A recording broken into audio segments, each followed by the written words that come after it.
Recent research into the history of IQ tests in Scotland suggests your IQ score might predict, to an extent at least, your health and even your life expectancy.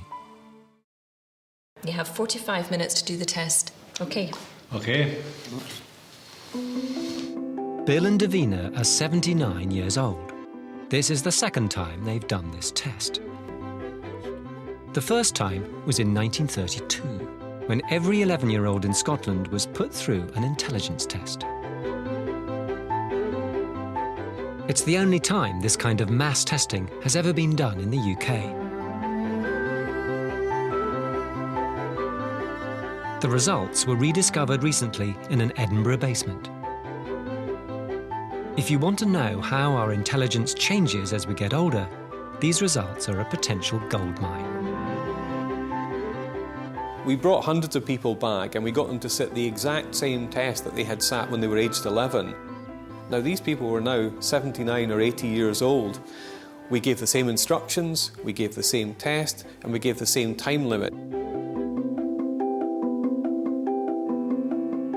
It was a little stickier than I thought it would be.